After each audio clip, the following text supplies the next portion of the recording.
Hi, welcome to today's webinar. It's part of the KaiNexus Continuous Improvement webinar series. I'm Mark Gauvin, a senior advisor with KaiNexus. I'll be your host and moderator today. And I am thrilled to have our presenter, Scott Gauvin. I'll more formally introduce Scott in a minute, but today's topic is an important one. It prompted a lot of discussion in advance on LinkedIn on this topic of respect for people. So the title today is Breaking Through Cultural Friction, the Role of Respect for People, Strengthening Culture for Sustainable Performance. If this is your first time attending one of our webinars, I want to welcome you. KaiNexus, real quickly, is an enterprise platform designed to drive continuous improvement and transformation across organizations. So to learn more about KaiNexus and how we help our customers, please visit our website at www.kainexus.com. And so now let me more formally introduce our presenter today, Scott Gauvin. He is the CEO of Macresco Consulting and the co-founder of the Respect for People Roadmap. With 30 years of experience in operations, Scott has helped organizations around the world and across different industries rethink the path to transformation, not just in their processes, but in mindsets. He's a contributing author to Leading with Compassion, Cultivating Connection from the Inside Out. And Scott believes real change happens when organizations bridge the gap between culture and strategy. Right now, he's focused on helping organizations unlock performance by systematically cultivating the behaviors that make it possible. And that's why today's such a interesting and exciting topic. Scott, I'm going to turn things over to you. All right. Well, thank you, Mark, and thanks for having me here. Yeah. It's a pleasure. And I'll start maybe by giving a little story about how I kind of got here. It was, a windy path, but about 30 years ago, I started engaging with Lean, and the person that was teaching me, did a lot of the usual stuff, 5S and value stream mapping. So I learned all of the tools, and I thought I understood it because I was doing it. I was working in a large facility, and we were having lots of success with it. It wasn't until a major transformation that took me to several different countries. I was working in France, Germany, Mexico, China, and several facilities across the U.S. It wasn't until I started working in some of those other countries that I realized that things weren't quite going as well as I had thought. It's not that culture hadn't kind of affected my previous work, but because the behaviors I encountered in the U.S. were so familiar, I kind of missed the impact and the nuance that of the culture that I understood so well and was able to navigate through. But working globally kind of forced me to pay a little bit closer attention to, what built trust, what motivated people, even what offended people. And so it was this kind of close-up view of culture that made me think about and maybe approach the way I was doing Lean in a little bit different way than I had up until that point.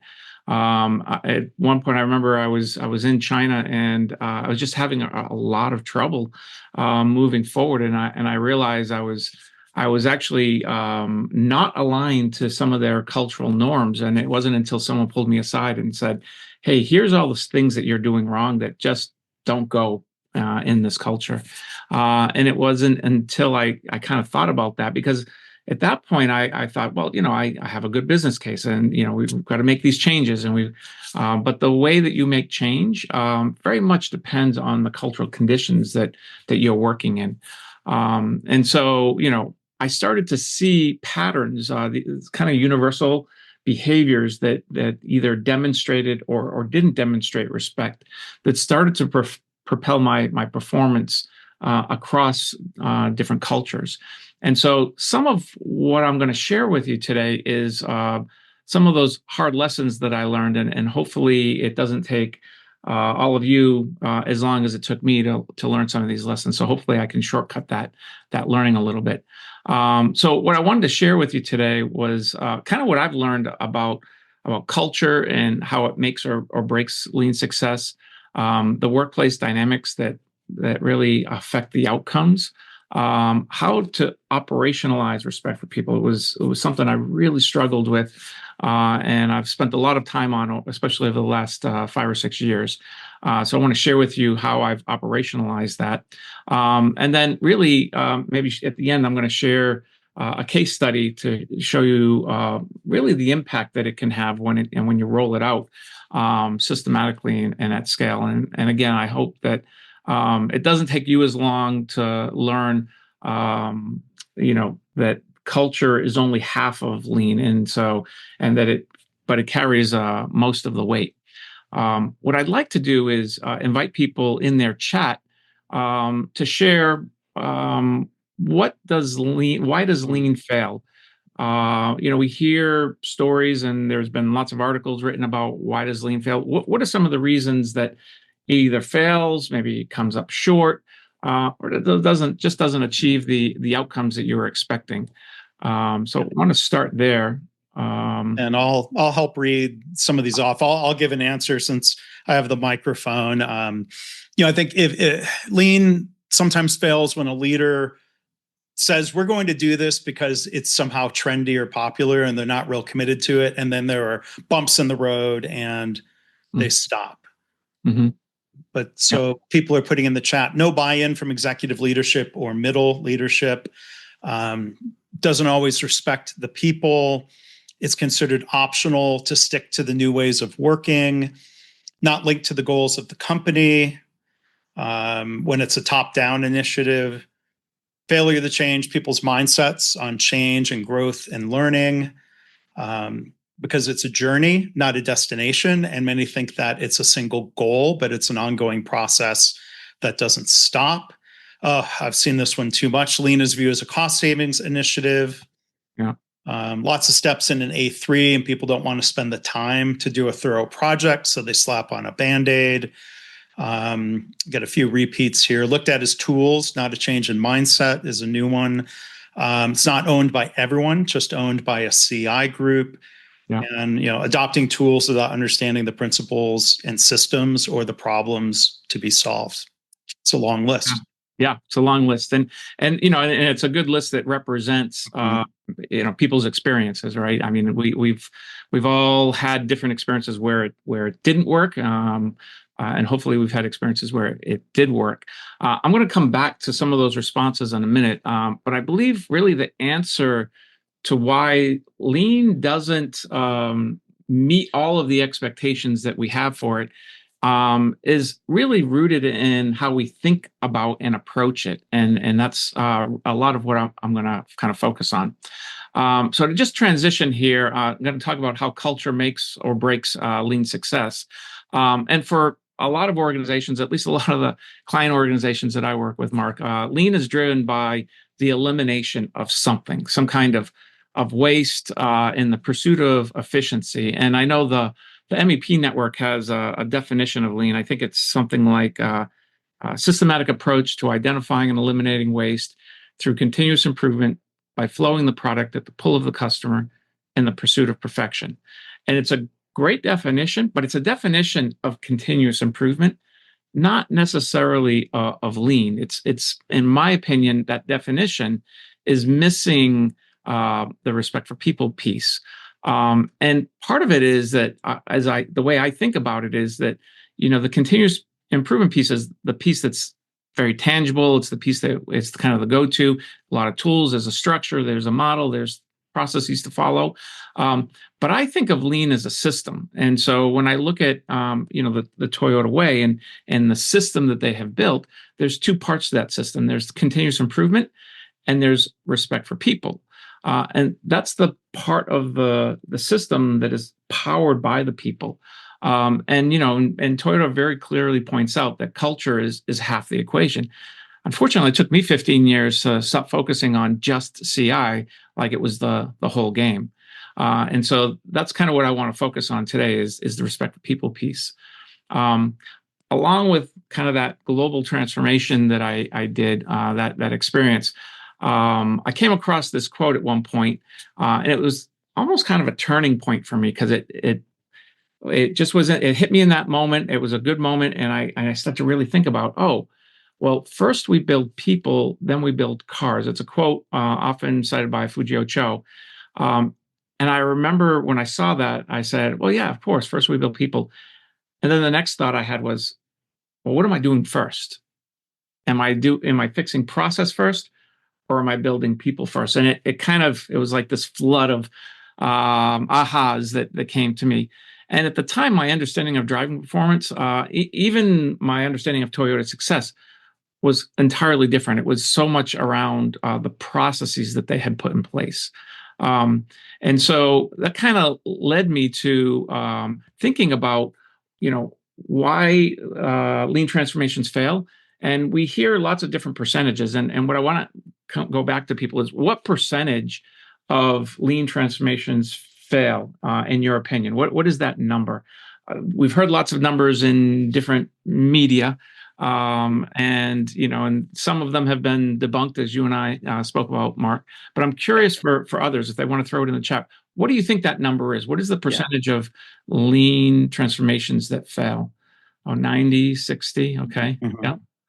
I mean, yeah, we talked about this in a podcast yet to be released of, like, what do we mean by fail? I mean, I see 90, 42, very specific number, 80%, 80%. See, 42 makes it sound like it's really backed by evidence.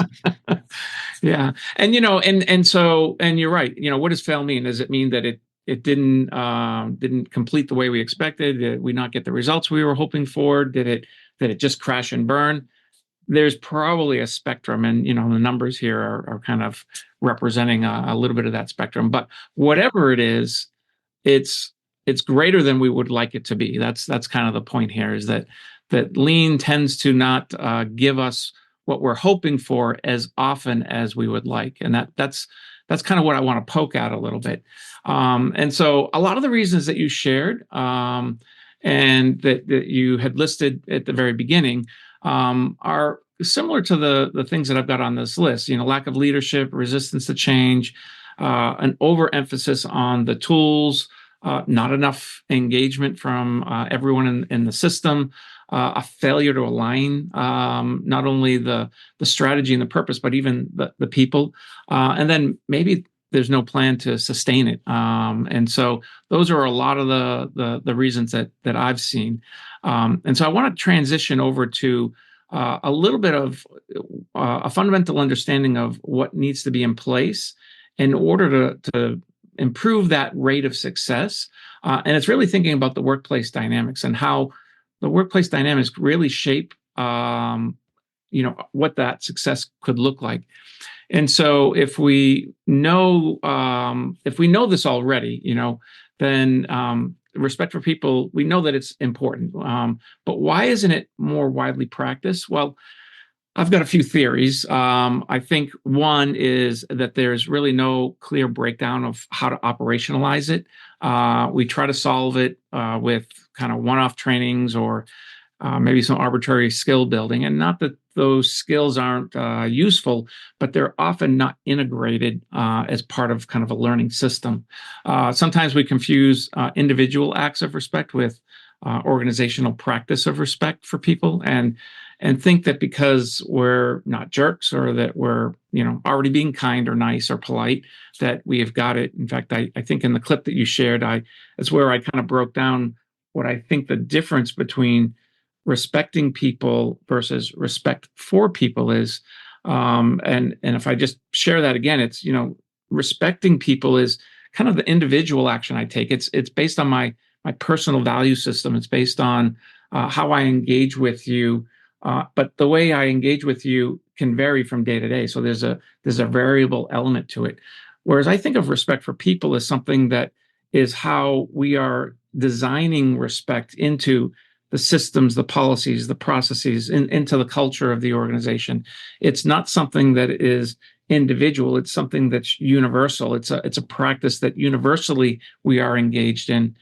It's not something that's just for leaders. I think I shared with you, Mark, that when I reviewed a lot of the literature talks about what leaders should do for people in order to practice respect for people, and that gives it almost a hierarchical approach. And it's not hierarchical. It's universal across everyone. It doesn't matter what role or position or title you have. It's a universal practice for everyone. And it's something that needs to be more proactive. It's not something that is just reactive in that moment. It is the things that you're thinking about and doing proactively so that you can make sure that there's a consistency for everybody in the organization and within that environment. It also feels a little fuzzy. And then, that we sometimes will say, okay, well, that's a people thing. That's HR's job. That's lean for HR, and don't see, how our role really comes to shaping what the practice of respect for people is. So those are some of the reasons why I think that maybe we don't embrace it as often as we should. I love this quote by Edward Deming. Every system is perfectly designed to get the results that it gets, and so we're getting what we've designed. We usually apply that thinking to our production systems or our value streams, but it also applies just as powerfully to our culture. Culture is really everyone's job. It's not just the leader's job, because it's really in the context in which we make decisions, perceive and solve problems, determine what and who is valued, and then when and how people actually can use the CI tools they're taught, when they can apply them. So culture is a system too. It's like any system. It produces those predictable outcomes, often without us even sometimes realizing it, maybe even for better or worse. So I want to give you an example. And you can throw these in the chat again, so you can get ready with your chat. What's the first word that comes to mind when you see this picture? So I'm going to share a picture with you. I can tell you, don't try to analyze it. Don't try to think about it. Don't just give me your visceral response. That's what we're looking for. Just that visceral response. So what's the first word that kind of comes to mind when you see that picture? You don't think about it. Just kind of throw it in there. Risk. Yeah. Okay. Oops. Fail. Lazy. Yeah. Storm. Hazard. Lazy. Yeah. Lots of lazies. Why? Yeah. Yeah. And those are a lot of the typical ones. I can tell you the number one answer that we get is lazy, doesn't care, government work. Those usually tend to be some of the top ones that we get. But I want to share with you kind of the story about this. So imagine now if I told you that prior to this incident, John, the guy that painted that line, was considered a high performer. And that morning, his boss gave him an ultimatum and said, "Hey, hit your mileage quota, or you're probably going to be looking for a new job." Corporates come down on me and said, "We need to hit our mileage quotas, and you've been coming up a little short." And John says, "Well, but don't I do a good job?" He said, "You do a great job. You're very conscientious. Your lines are always straight. But we got to hit this mileage quota." And John's like, "Okay, well, but the crew's not cleaning up the road like they're supposed to. I got to stop the rig." And so he's, "No excuses. I need you to hit your mileage quota." Well, with that context, you might see this white line a little differently now. And, but it's John's story and how John's story demonstrates to understand why this happened and fix it. It's not enough to just look at how the line was painted or how the worker was trained or how he should be disciplined. You have to really look at the whole cultural conditions, the environment, the situation that led to its painting, and really what behaviors impacted how that work got done. And so with that context, we started thinking about this, and the way that employees, or what we see is that the way employees interact and how work gets done reflects those cultural norms at play, the system that's been put in place, either intentionally or unintentionally, and what reinforces them. And so there's this feedback loop between individual behavior and the organizational culture. And so, if you go back to social learning theory, it suggests that people learn behaviors and values and those norms by observing others. And so in the workplace, employees take their cues from leaders and peers, gradually adopting those behaviors they see modeled, which then shapes the culture in that process. The other thing that we noticed and that we learned is that there's a bidirectional feedback loop here. And so an input from an individual into that bidirectional feedback loop will affect the culture, which then that culture then affects another individual. And so if you've got a negative feedback loop, if you've got these negative behaviors that are feeding into that feedback loop, then you're going to be working towards creating a negative culture. But the antidote, interestingly, is to feed positive behaviors back into that feedback loop. And if you feed those positive behaviors back into that feedback loop, it also can create a culture. So it's about, what are you noticing? What are you correcting? Are you correcting those negative inputs? And are you systematically putting in positive inputs into that feedback loop? And that became a very critical component to understanding why there are sometimes negative cultures versus why there are sometimes really positive cultures. And, if you've done any kind of touring around of companies, there are some that are great cultures and there are some that are like, whoa, would never want to work here cultures. And what we're seeing is that the ones that are negative have a lot of negative inputs, and the ones that are positive have a lot of positive inputs. Doesn't mean the ones that are positive don't have some negative inputs, but they're overwhelmingly more positive, and that's the key. So with that kind of led us to, okay, well, how do we then operationalize respect for people? Well, that took me back to a lot of research that I started to do.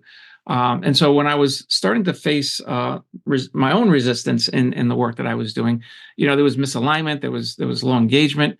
I started to wonder if the problem wasn't the tools themselves, but really the environment that they were being used in. And so my efforts to kind of decode what respect for people is led me to thinking about the Toyota environment and what Toyota employees did especially well. And there were three things that I started to notice, or there were three insights that I had. And it wasn't just Toyota, but it was other companies that I thought had, when I went there, I couldn't quite describe it, but it felt like they had a positive respect for people kind of environment. But the three things were, so the first thing that I noticed is that people saw behaviors more objectively. The second was that they really valued the entirety of a person's experience. And the third was that they connected people to a collective wisdom for this mutual benefit.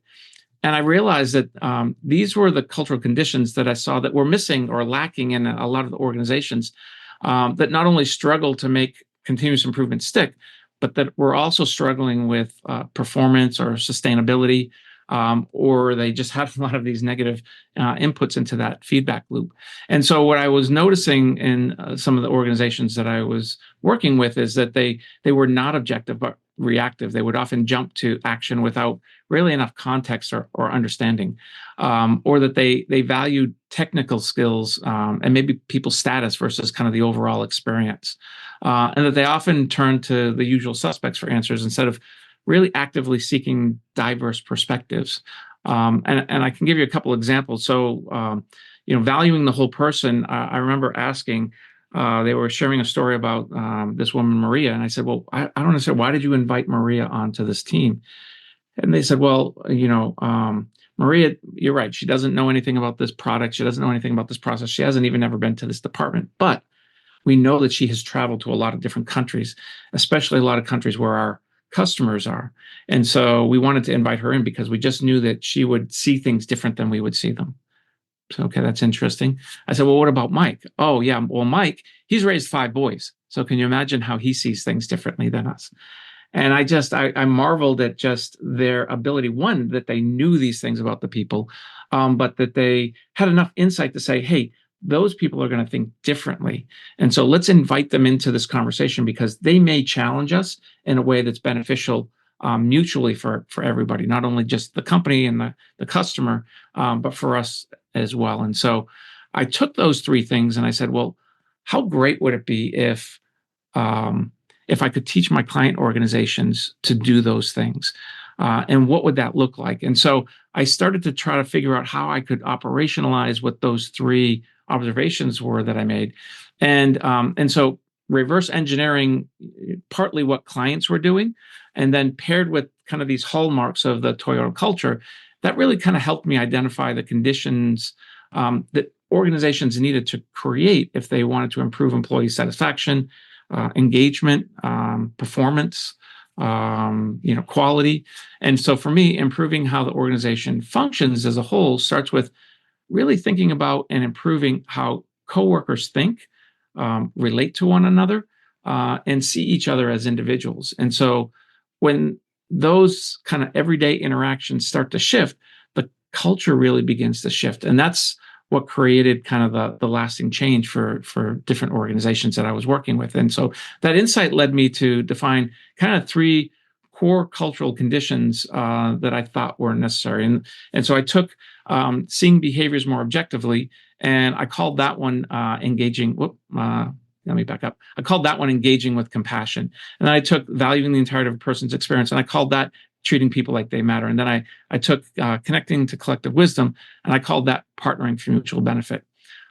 That then led me to kind of this framework that starts with how individuals perceive and respond to the most constant aspects of work. People and the technical problems. And so we know that every organization wants their people to better see and solve problems, but we know that solving the right problems kind of in the right ways requires big picture thinking, not just jumping to conclusions or reacting from a habit. And so I started to ask, what are the behaviors that support this objective thinking? What does it take to shift the way someone maybe frames a problem? And that led me to three core behaviors that I thought if I could teach my client organizations those three core behaviors, that could lead us to this engaging, or what we called engaging with compassion. And it was if they could check their perspective. So it was really, could they slow down and examine their assumptions? Are they seeing the full picture, or are they just seeing a slice of it? So the second was seeking to understand. So could they stay curious? Could they ask questions? Could they listen better for the context and try to see the situation from the other person's perspective? And then could they move to act as support? So instead of fixing for the sake of just fixing a problem, could they act in ways that really truly helped the other person move forward and solve their problem?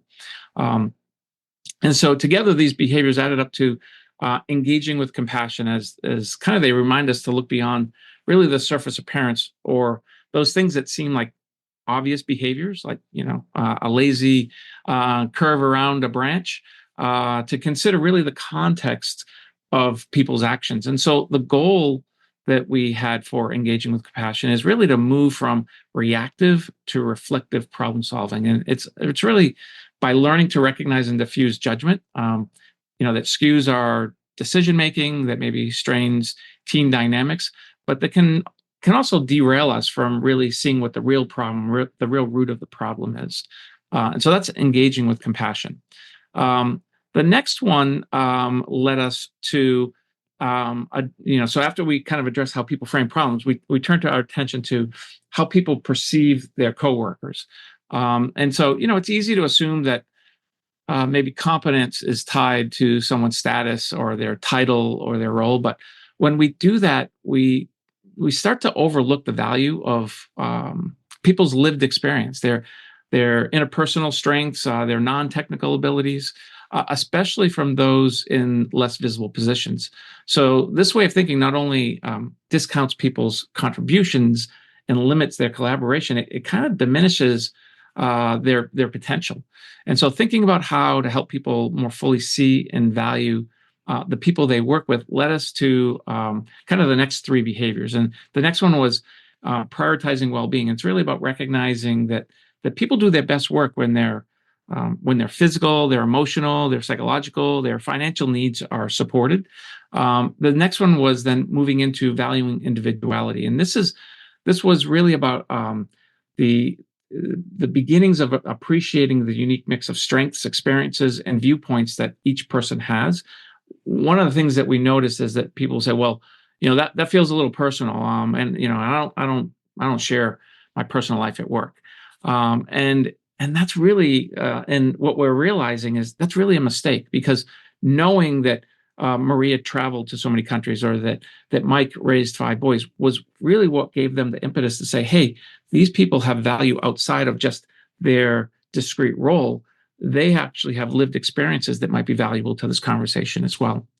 And then the third one was spotlighting others. And it's really about appreciating and showing gratitude for who people are, not just what they do. It's about recognizing kind of the personal qualities, the contributions, and the everyday actions that make a difference, especially the ones that might often go noticed. I get a lot of pushback on the spotlighting others just because it says spotlighting others. So we have this idea that, in front of a group of 100 people, I've got to call that person out. That's not what spotlighting others is. Spotlighting others is noticing, putting a spotlight on, hey, that person just made a contribution, and recognizing them. But it doesn't have to be in front of everyone. It could be, you could do a handwritten note that you just slip to them. It could be taking them off to the side and saying, hey, really appreciate how you stepped up there and what you did. And recognizing them for not only their contribution, but for who they are as a person as well. So it can be done in quiet ways, or it can be done, in more robust ways in front of people. But it is about spotlighting the contribution that someone makes, and who that person is, and connecting their contribution and appreciating who they are, and connecting those two things. And so these kind of affirming behaviors translated into what we call treating people like they matter. They really enable us to more clearly see and call on maybe the talents or the expertise or the experience in our coworkers.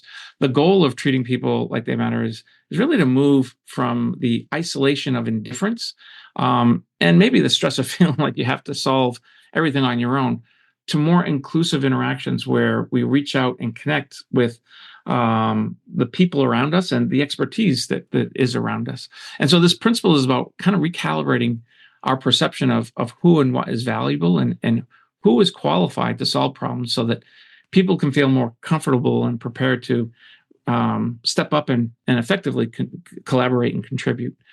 And then that kind of moved us on to the next one, which is really thinking about how at work we're really always working towards collaboration.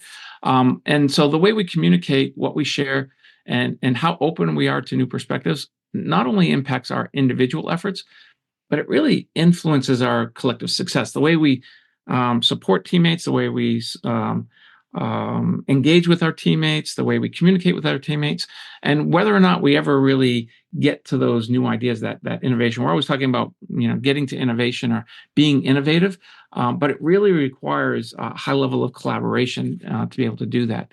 And so thinking about the skills to be able to collaborate with people beyond kind of the usual suspects, or the usual things that we might collaborate on, led us to three key behaviors that we thought were important. So the first one we call showing your cards. And this is really just about being open about your intentions, your challenges, your goals. And the idea here is to really begin to build more on trust and transparency. You're building on trust all throughout these other behaviors, but this is really kind of where it starts to, the mortar really starts to set in between the bricks. And then the second one was speaking with candor, and this is about communicating directly and but considerately, even when it's uncomfortable, so that people can take real action. I always chuckle a little bit because people are like, well, is this speaking with candor? And what they're describing is how rude they were when they just threw something out there. It's not just saying what's on your mind. It's a balance between saying what needs to be said, when it needs to be said, but with care for the other person. And there's a real balance that you have to strike there, because sometimes it's not the right moment to say it. Sometimes you're not even the right person to say it. And so it's about evaluating, what needs to be said, what does that person need to hear, and why do they need to hear it? Do they need to hear it so that I can zing them, or do they need to hear it because it's actually going to make it better for them? It's going to help them grow, and it's going to help us collectively grow. And that's really the focus of candor. And then the last one was getting on the same page. It was really about prioritizing dialogue over debate to create kind of shared understanding and alignment and commitment. Now, that doesn't mean that there isn't an appropriate time for debate, but what we noticed is that if you start with debate, you often get people in positions, and then they start to argue about their positions. Whereas if you can almost kind of control yourself to say, hey, we're just going to have the conversation without taking a position. We're going to have a dialogue so that we can get it all out on the table. And then if we're running out of time, then we can move into debate.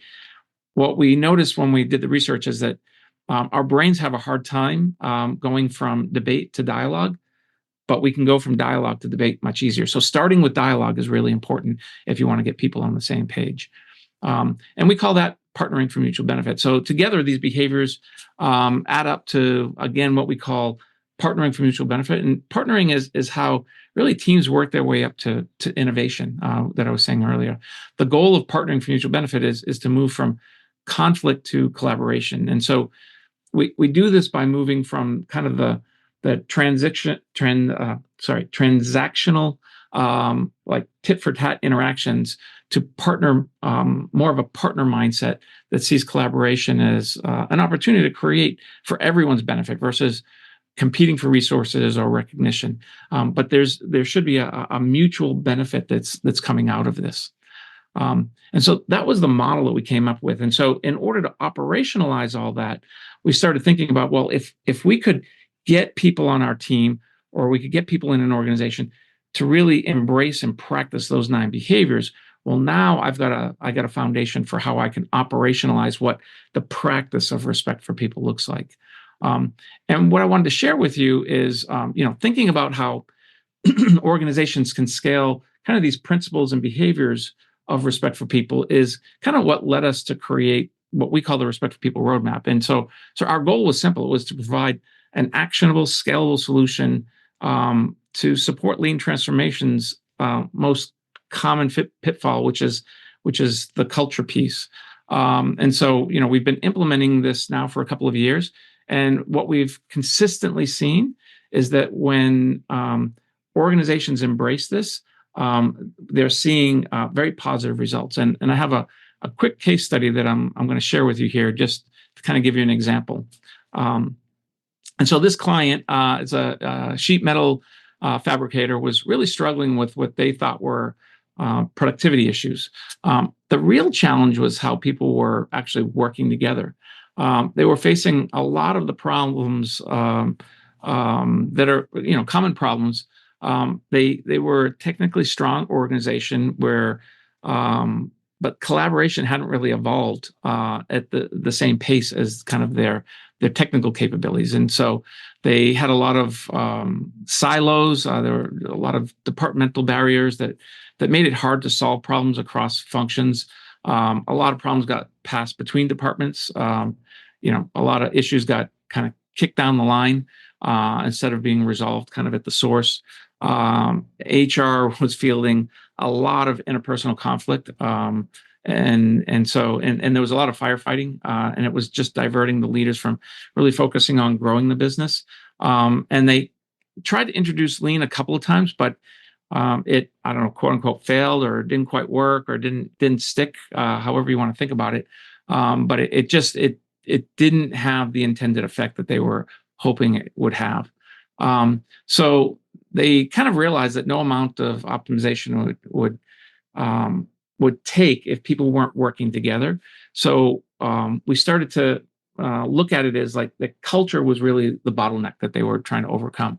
So they decided to start their relaunch of their lean journey with the half of lean that they had never really considered before. So instead of throwing more process at the problem or more tools at the problem, they did what most manufacturers don't.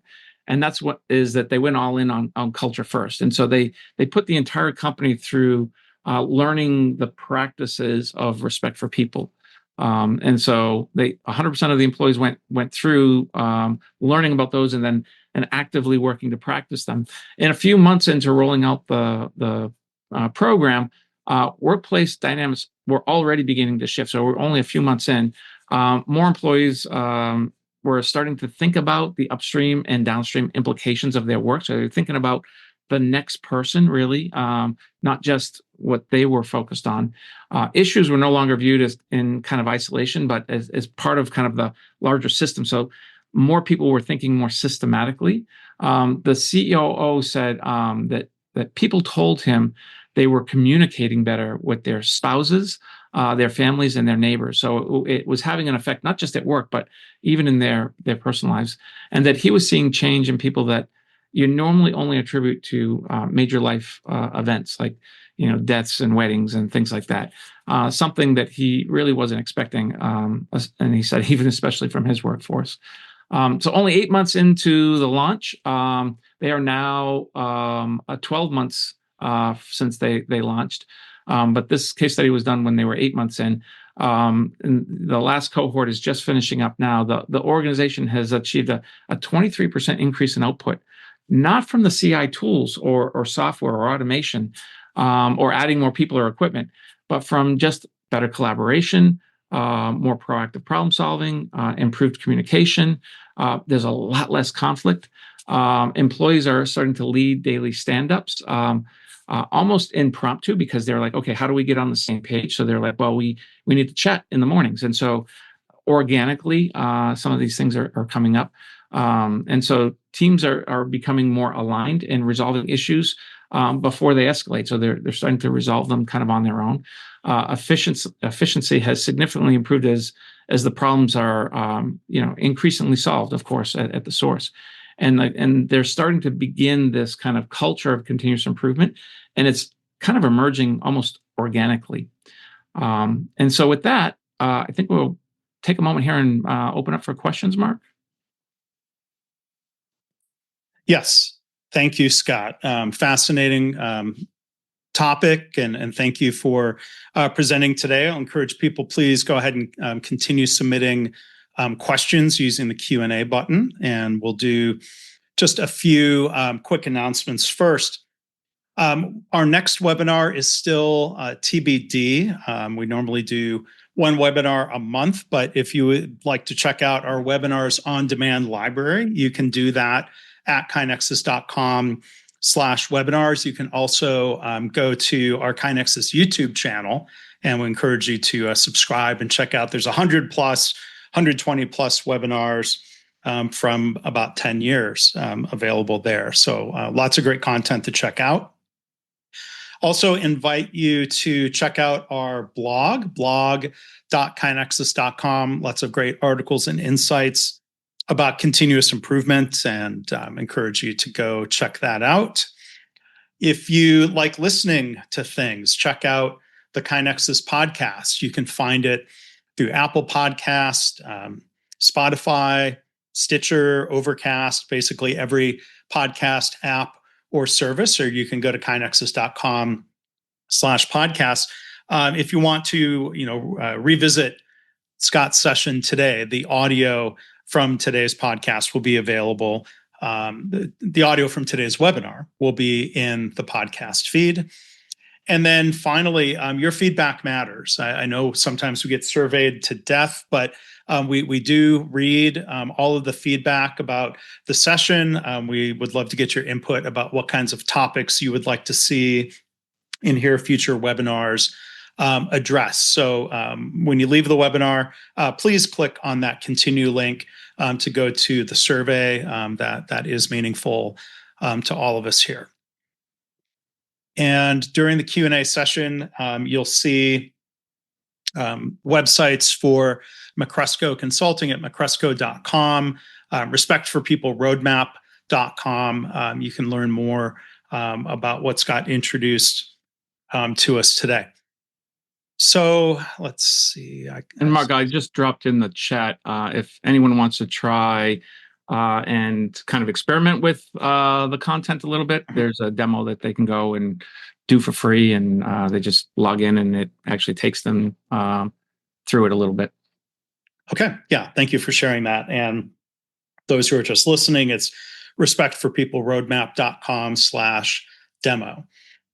All right. There's a question from Pedro, and I'm going to combine it with a question I was going to ask about assessing the level of respect for people, either as an individual or as an organization. And Pedro asked a related question: would it make sense to consider assessing observable behaviors so we can understand where to improve and align these behaviors?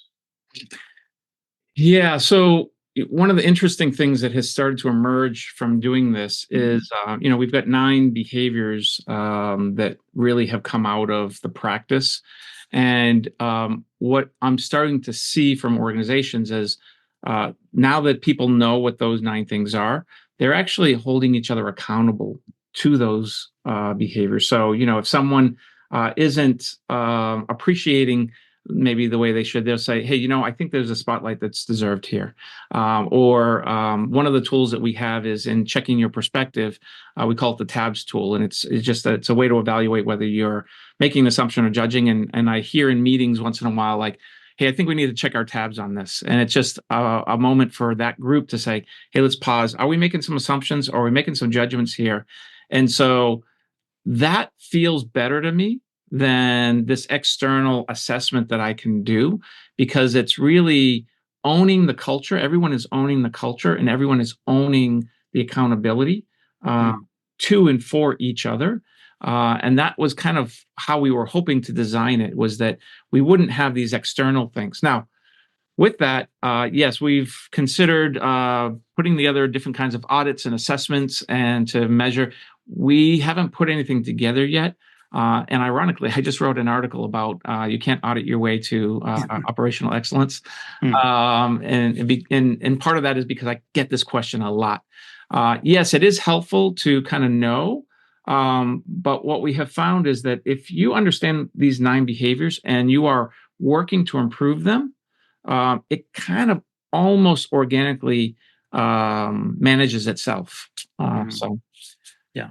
Well, I think that collaborative approach might help guard against people overestimating their own following of those behaviors, and hopefully in an environment where people feel safe to raise the issue. I imagine leaders have to actively invite that, to say, hey, call me out if I'm falling short.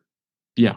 Yeah. And that's actually part of so we have one of the activities that we ask people to engage in is going to 3 different people and asking them the question, what is it that I could do or stop doing that would make working with me easier? And interestingly, that's a really hard exercise for a lot of participants, because it forces you to be vulnerable. But it's getting that direct feedback around, what would you like me to stop doing or start doing to make your life easier, not to make my life easier, but to make your life easier. And when people get that direct feedback, we always hear, I was a little surprised. I'm glad that I got it, because now I know. But they find that that's a pretty tough exercise to do. And it feels like a simple question, but there's a whole pile of skills that you need in order to get there to do that. Sure. Okay, thanks. There's a question from Jennifer, and I can imagine somebody asking this. She's asking a question on behalf, or a question about a question. How would you answer an executive who asks, well, how long should it take our organization to complete the roadmap? Yeah. So, part of it is how it's rolled out. So what we usually recommend is, it's about the total content is about 40 hours of work. We recommend doing that over about a 15-week period. So you're investing about 2-ish hours a week, roughly. And that gets you through, the whole program. However, at the end of the program, we invite you to take on another 90 days. And that is where we invite you to develop a better plan. And the better plan is really taking one of the 9 behaviors and making an action plan, kind of a micro habits plan on how you're going to get better. So it's 15 weeks plus another 12 weeks. But it's very much an individual journey. And so that kind of gives you the timeline. It's 15 weeks to kind of go through the formal part. Yeah. And then that 90-day cycle we've seen teams now repeating that 90-day cycle, and they're like, okay, we've gotten through that first behavior. Now I'm going to pick another one, and they do another 90 days. So it could go on for a while, depending on, how you want to continue to develop yourself. Okay. Thank you. Thanks for that question, Jennifer. And thank you, Scott, for addressing that. Let's see, I think that was a similar question about the timeline, and I think you've addressed that. But there's another part of the question here that Sarah asked. who needs to champion this for the respect for people roadmap process to be successful? Yeah, so ideally, the senior leaders in the organization, those who have influence, are the ones who would champion it. But it can be we've done it in organizations where it's a very large organization, and so you've got a department that said, hey, we are the engineering group, and I'm the director of engineering, so I'm going to do it with my people, and we did it with just his group, and tremendous benefit. You don't see the organizational benefit unless you can go beyond that group. And so, the higher up you can get someone in the organization to sponsor it, the better, because then you can kind of cut across. But you can even just do it with your team. If you're like, hey, all I can influence is just my team, you could do this with just your team, and you will absolutely see the benefits. You see the multiplier benefits when you have multiple teams doing it. But there's benefit in just having a team doing it. So it can really be done at any level of the organization. Okay. All right. Thanks, Scott. One question I wanted to ask or hear more of your thoughts on when you talk about executive involvement. Early on, when you asked about some of the reasons lean fails, we kind of heard two sides of things. We heard one person say it was too much of a top-down initiative. A couple people, including myself, said, well, there was no executive support. Where do you find the balance between executive involvement, but not being something that's just strictly dictated in a top-down way? Yeah, I mean, you need someone who is at least saying, hey, this is really important, and I don't want to hear we're not going to do it. And so you need enough of an influence that is going to say, hey, we need to do something, but you also don't want to micromanage it, because no one likes to be micromanaged.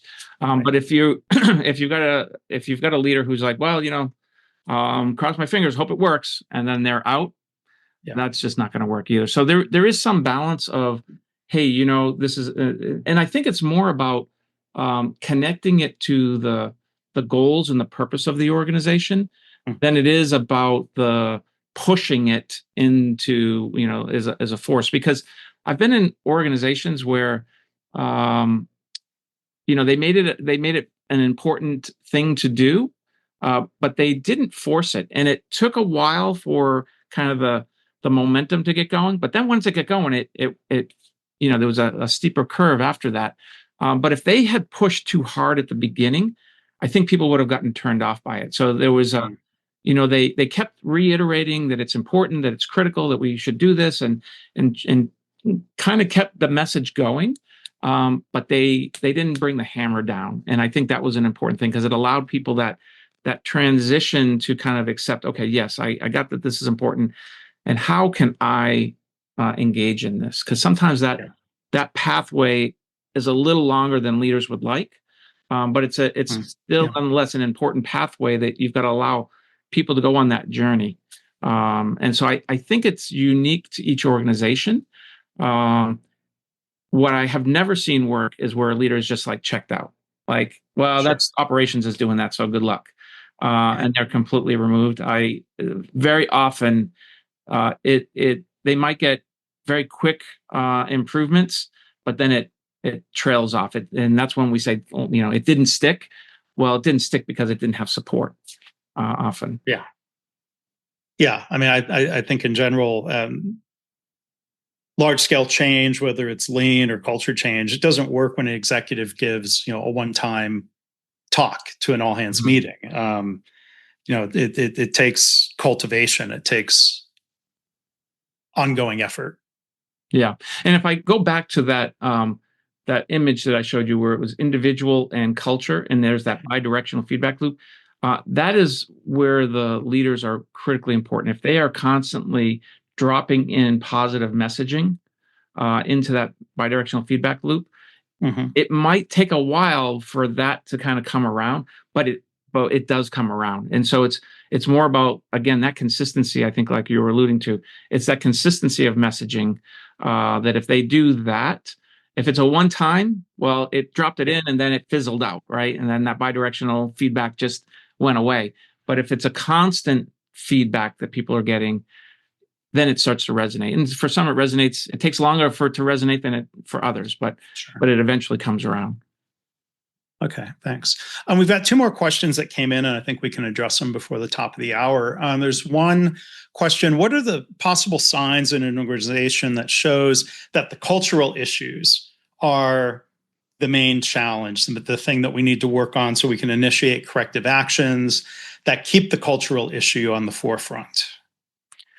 So what are the signs that our culture really needs to be improved? Yeah, I mean, if you're, I mean, there's a lot, but if you're feeling like, you're isolated, if you don't feel like you can raise an issue, if you feel like you're always trying to solve the problem on your own, and it's too risky to ask for help from peers, or especially from peers, if you if leaders are microly focused on performance and not thinking about kind of the impact that that's going to have on people. These are all things that when I go into an organization, I'm looking around. I can tell you, my favorite thing to do is when I tour an organization, when I'm walking around, if people are not looking at me or engaging in conversation with me, that tells me a whole lot right there without anyone ever saying anything. Yeah. Because people are like, oh, the boss is here, eyes down. That tells you a whole lot about kind of the environment that they're in. And they're not in an environment where change can even be considered. It's do what you're told to do. And so there's lots of those signs. But if you don't feel like you're supported, if you don't feel like people are listening, if you feel like there's a lot of assumptions being made, if your well-being, you don't feel like well-being is being considered, if you don't feel like people know who you are and the contributions that you can make more broadly than just the task that you're doing, if you don't feel like you're being appreciated, if you don't feel like you can be honest about what your challenges are, or the help that you might need, if you don't feel like you can say the honest truth about what problems are, and if you don't feel like you're in alignment with people, those are all the things that that we've identified as those are problematic. Those are problems that the culture is manifesting. So, okay, thanks, Scott. And last question that came in: what's the best way to implement in a union environment? I don't know if that's referring to implementing the Respect for People roadmap. Have you had experience with people trying this in a union? Yeah, and what really surprised me is we had a couple of organizations that came to us that were union shops, and the union loved this program because a lot of the issues that were being raised and a lot of the grievances that were coming up were very directly addressed as we were kind of going through this program. What I often find is that in union shops, I mean, the union is there really to say, hey, listen, we're trying to create an extra voice for the employees. And if they feel like they don't have a voice, well, then, of course, that's the need for the union, is to make sure that they have a voice. And the whole program is around how do we make sure that people feel seen, heard, and valued. And so it very much supports what unions are looking for and want to be seen, heard, and valued. And that's kind of what the whole program is really about. So we haven't yet, and it's only been a couple of organizations, we haven't had any issues with union. In fact, the unions, once we sit down and share with them what this is, they really embrace it. It's been, in fact, I might even go as far as saying it's more accepted in a union shop than sometimes in other places, because the union will often message it in a way that say, hey, this isn't for our benefit. And I don't always get that in some other places. Okay, well, great. Well, thank you, everybody, for showing up today. Thank you for participating in the chat and in the Q&A. And to wrap up, again, want to thank our presenter, Scott Gauvin, CEO of Macresco Consulting, co-founder of the Respect for People roadmap. So you can go to macresco.com, Respect for People roadmap I'll make sure those links are in the YouTube video description and the podcast show notes. So, Scott, thank you so much for giving us, I think, some really practical tips to operationalize really important lean concept. Thank you. Yeah, thank you, Mark, and it's a pleasure being here.